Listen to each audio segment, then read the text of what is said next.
Welcome to Mid-Century Movie Vault. Enjoy the show. What you're about to see is a matter of human record. Explain it? We cannot. Disprove it? We cannot. We simply invite you to explore with us the amazing world of the unknown, to take that one step beyond.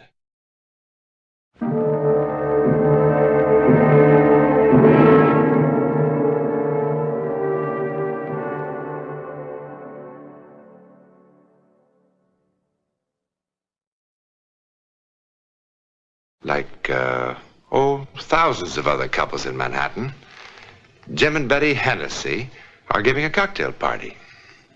Now, all those other parties will end with people falling in love with each other, with people getting sore at each other, with hangovers, and with plenty of work for the maid. But this one, oh boy, this one. I don't know. Sometimes I can't do it at all. Oh, stop that. What about the time that you told Marie Cooper that their house was going to burn down 3 days before it happened? Yeah, that was really out of this world. It was really horrible. It wasn't your fault, darling. After all, you got us married. How did she manage that? She told me I was going to meet a man in Bermuda because of a flat bicycle tire. And a year later, I would marry him. And we were married to the day. How come you could fix a bicycle tire? In the Army, you couldn't clean your rifle. I still can. Oh, well, now, come on, it's not that bad. Oh, he's very handy. No kidding. She's really terrific. She went into some kind of hypnotic sleep a year before Betty and I ever laid eyes on each other. And she called all the shots right on the button. Sure she did. You don't believe it, huh? Well, I believe she saved lots of cocktail parties. Look, next time you're in Chicago, remind me to take you on State Street to a little old woman. She's got a genuine African monkey paw. All she does is touch it, and the whole future lights up. Now, she told me I'd be the next governor of Illinois. Oh, you'd love her. Okay, buddy. Ladies and gentlemen, we have a wise guy from Chicago in our midst. He doesn't believe in our Ellen. What do you say, Ellen? Would you be willing to do it? Oh, please, I'd rather not. Well, maybe the spirits are with Miss Larrabee today. Some other time. You mean when there are no cynics on the premises? No, just some other time. But there can't be any other time, Ellen. He's flying back to Chicago tonight. Come on, don't make a jackass out of me. I think this is wonderful. You and Arthur have never seen each other before. You know absolutely nothing about him. And you might be able to tell him something. It'll wipe that smug smile off his face. Charlie, come on. You make her do it. Now, what's Charlie got to do with it? Well, they sort of work together. Uh-huh. That's an act. Well, maybe it is an act. Sometimes it works out, sometimes it doesn't. You want to, Ellen? I just don't feel up to it now. Well, then forget about it. You don't have to sing for your supper around here. It's too bad. I like party games. Like post office. I'm a whiz at post office. And I'm sorry I'm such a wet blanket.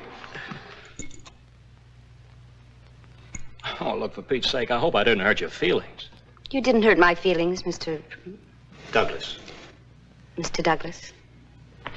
All right. I'm ready. Oh, marvelous. Oh, good. Good. Now, Ellen, you don't have to do this. I want to. Mr. Douglas, I hope you'll be amused. Well, come on, everybody. Get comfortable. Grab a chair.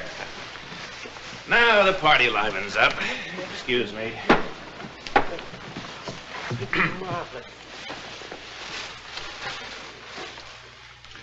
All right, Ellen, now close your eyes. Now relax.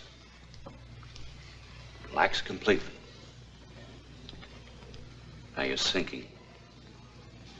Down, down, down. You're floating. The mind is free in space. World's far away. Far away. You feel wonderful. Light and wonderful. Wonderful. Wonderful. Wonderful. Now, where are you, Ellen? Moving. moving. Do you see anything?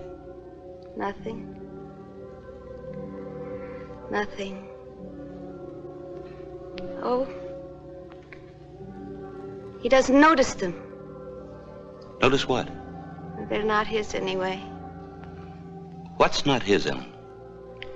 The keys. Now it's dark.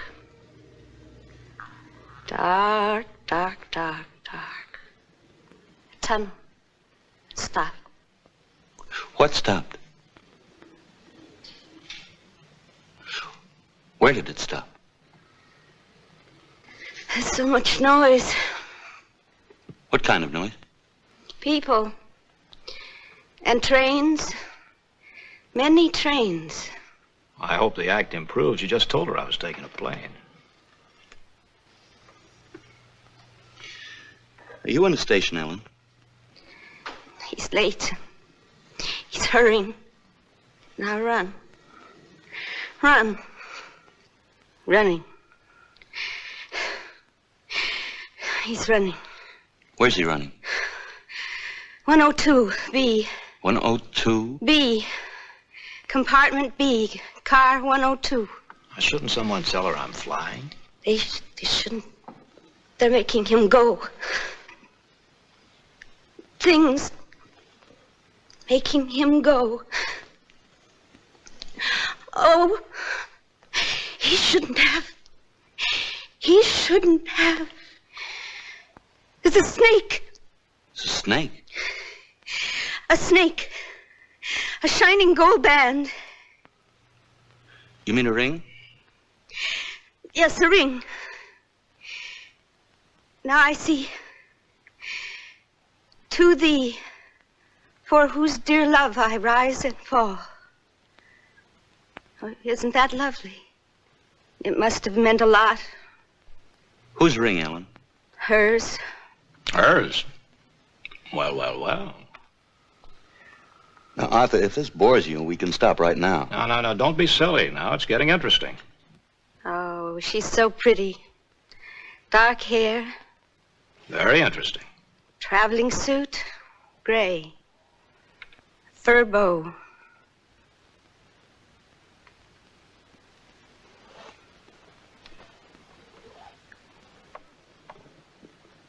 He's nervous. He's frightened. He's spilling her drink. And now he's running. Running. 102, 102, quickly, quickly. Oh, he's so frightened. Oh, he's all alone. In the dark. Ah! The light is blinding.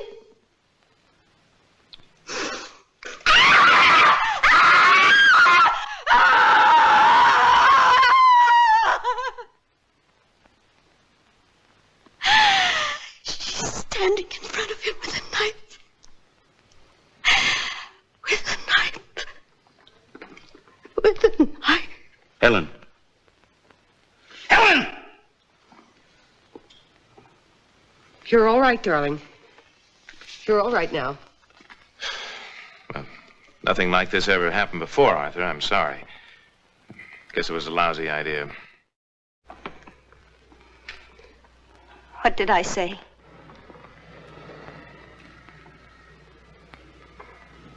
What did I say? I talked about you, didn't I?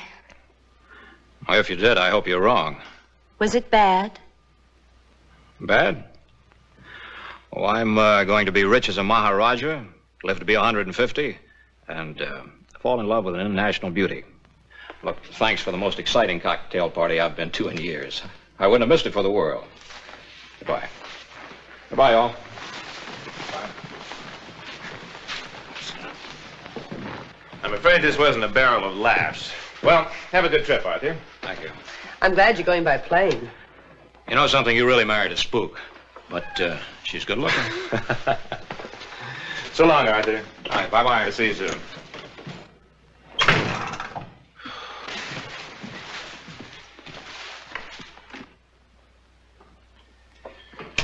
For being such a bust, there's an awful lot to clean up.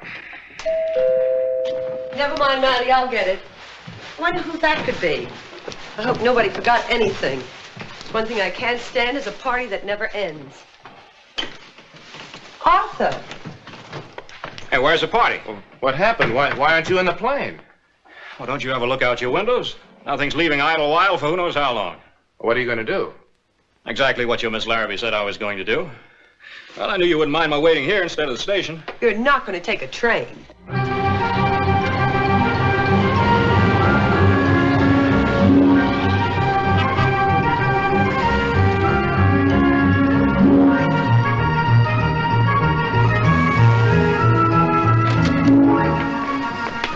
One bag, Chicago special.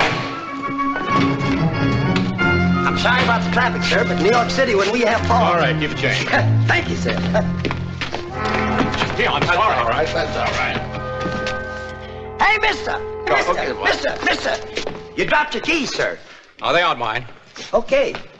The keys. They're not his anyway. Going right out, sir.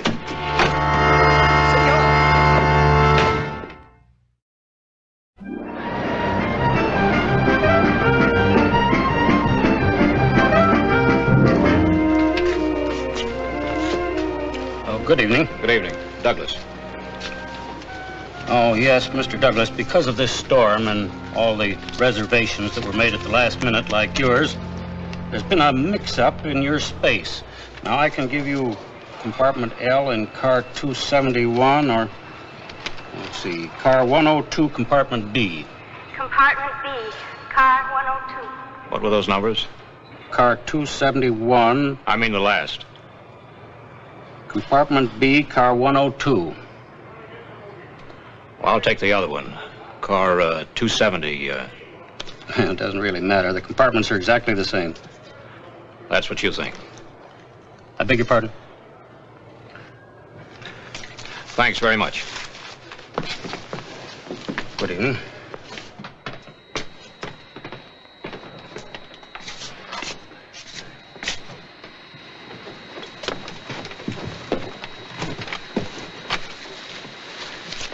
There you go.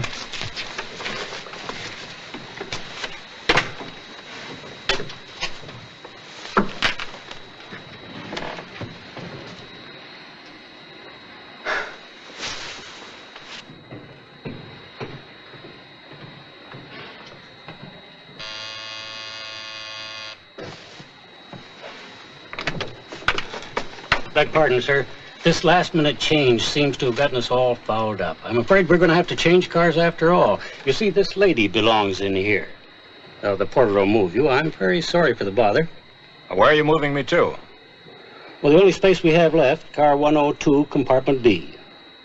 Now, if you'll permit the porter to... I'm not permitting the porter anything. I'm staying right here. Oh, but Mr. Douglas... Look, why don't you put the lady in the other compartment? Well, you yourself said they were the same. Not quite, Mr. Douglas. You see, at 6:12 tomorrow morning, we lose car 102 at Dayton. That means that its passengers will ride in the club car the rest of the way to Chicago. And since this lady has had this space reserved for so long, it hardly seems fair that she should be the one who's inconvenienced. Well, I'm not moving. Look, rather than cause all this fuss, I'll take the other compartment. No. Just a moment. Mr. Douglas, as the conductor of this train, I'm responsible for the comfort of the passengers. Now, this lady purchased this space some weeks ago, and she's not going to be inconvenienced because of a clerical error, and I must say a most uncooperative man. Look, I've got to get to Chicago. Car 102 will take you there quite nicely.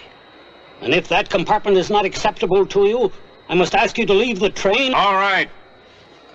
All right, let's change. Thank you, Mr. Douglas. Think nothing of it. I'm sorry about all this bother. All right.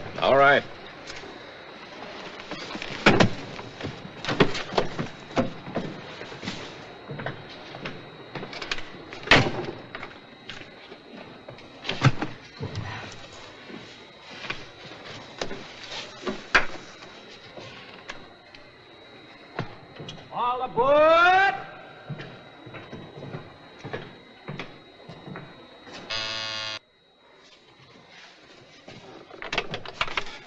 Yes? All right, excuse me. I believe I left my hat in here. Oh. Thank you. I shouldn't have made all the fuss about the compartment. Oh, that's all right. Nobody likes to be shuttled about. Yes? I did apologize about getting annoyed, didn't I? Yes, you did. I'm sorry. The two cheapest words in the language. When a fellow says I'm sorry and offers to buy you a drink, that really means something. What do you say? Oh, thank you. Maybe if you're in the club car later, I'll see you there, but first I must change. Well, you look fine the way you are. I'm glad you approve. I do. I'll be waiting for you.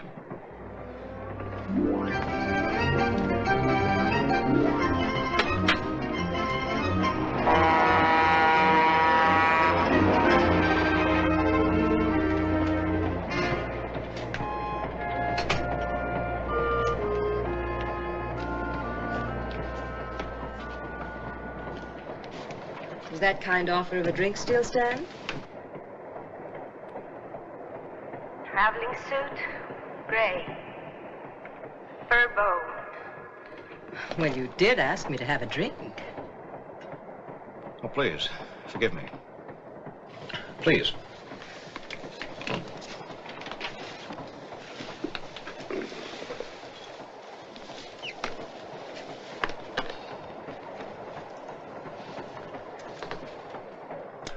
What'll you have? Scotch and soda, if I may. Scotch and soda. Oh, she's so pretty. Dark hair. Is something wrong? I don't know.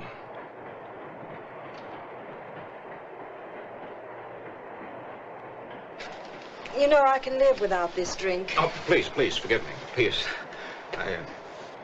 Would you, mind if I ask you a question about, your dress? It's a suit.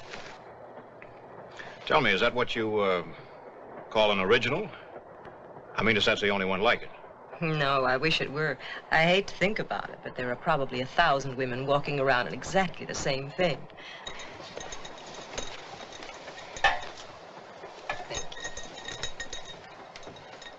Here's to the man in compartment B. Live in Chicago? Not exactly in Chicago. Evanston. Have friends in New York? A few, not many. Tell me, by some wild chance, you happen to know Ellen Larrabee? No, I don't think so. Thank you.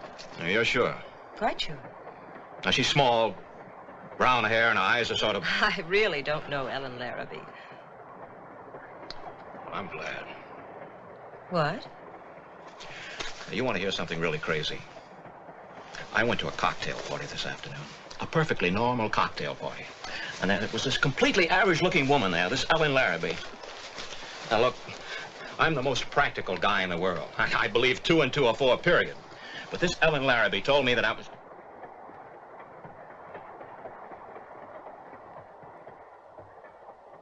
It's a snake. And what did she tell you? A snake. Well, do you want them or not? To thee, for whose dear love I rise and fall. Let me see that. What? That ring. All right. It's quite old. It's a serpent ring. I picked it up in a little antique shop on Madison Avenue. Being a woman, I liked the sentiment inside. To thee, for whose dear love I rise and fall. Isn't that lovely? It must have meant so much. Look, do you know me? Have you ever seen me before? Now, I must know, I must. Did you know I was taking a strain? No, I've never seen you before. Are you feeling all right? Look, my name is Douglas, Arthur Douglas. Now, does that name mean anything to you? Look, Mr. Douglas, it's none of my business, but I really think that Oh, this is insane!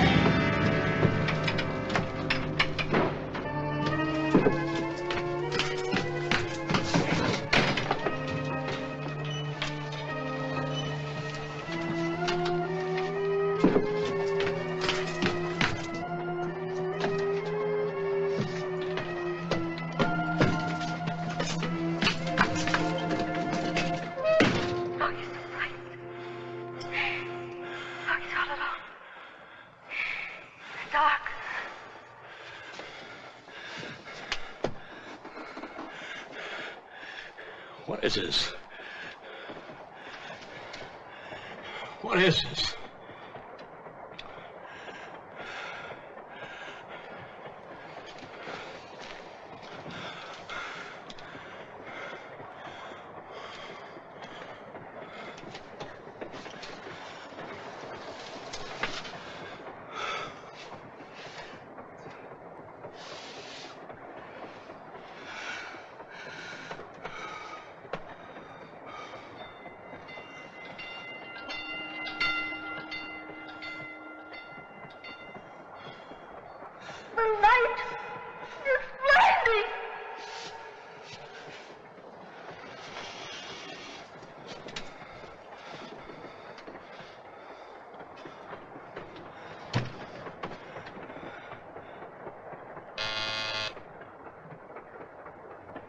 Mr. Douglas? Mr. Douglas?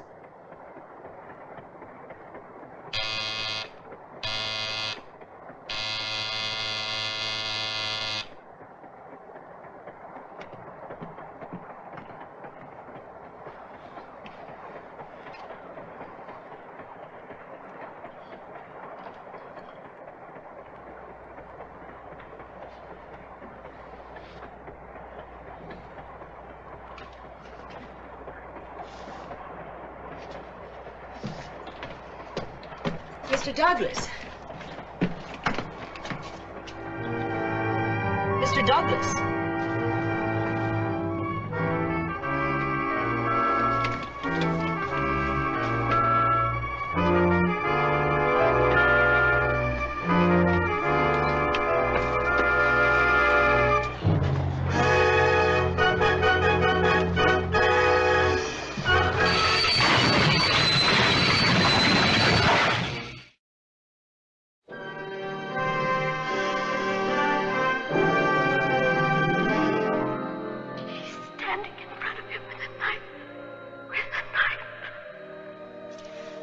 Just lie still.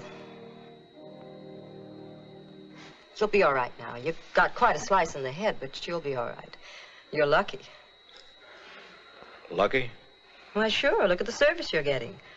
I'm a first-class surgical nurse, and this gentleman here, he's a doctor. Happened to be in the next car. You're going to be all right. Lost a little blood, that's all.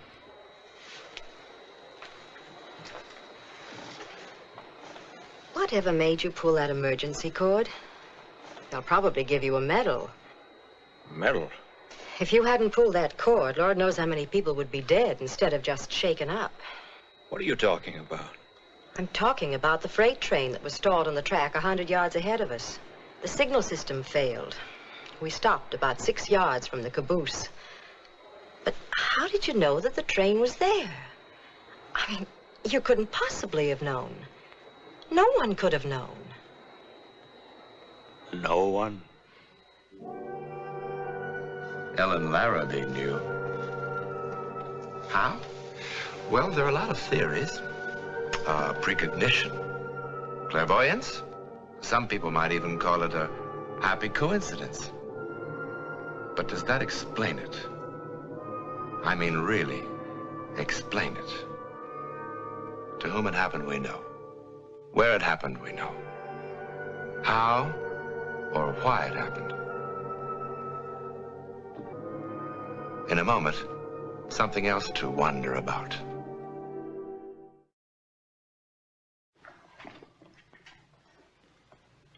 Next week, this is a film developing tray, a rather ordinary object. But next week, when we take that one step beyond, this commonplace item from a photographer's darkroom will play quite a part in a bizarre story of the unknown world. I think you'll be shocked by what develops.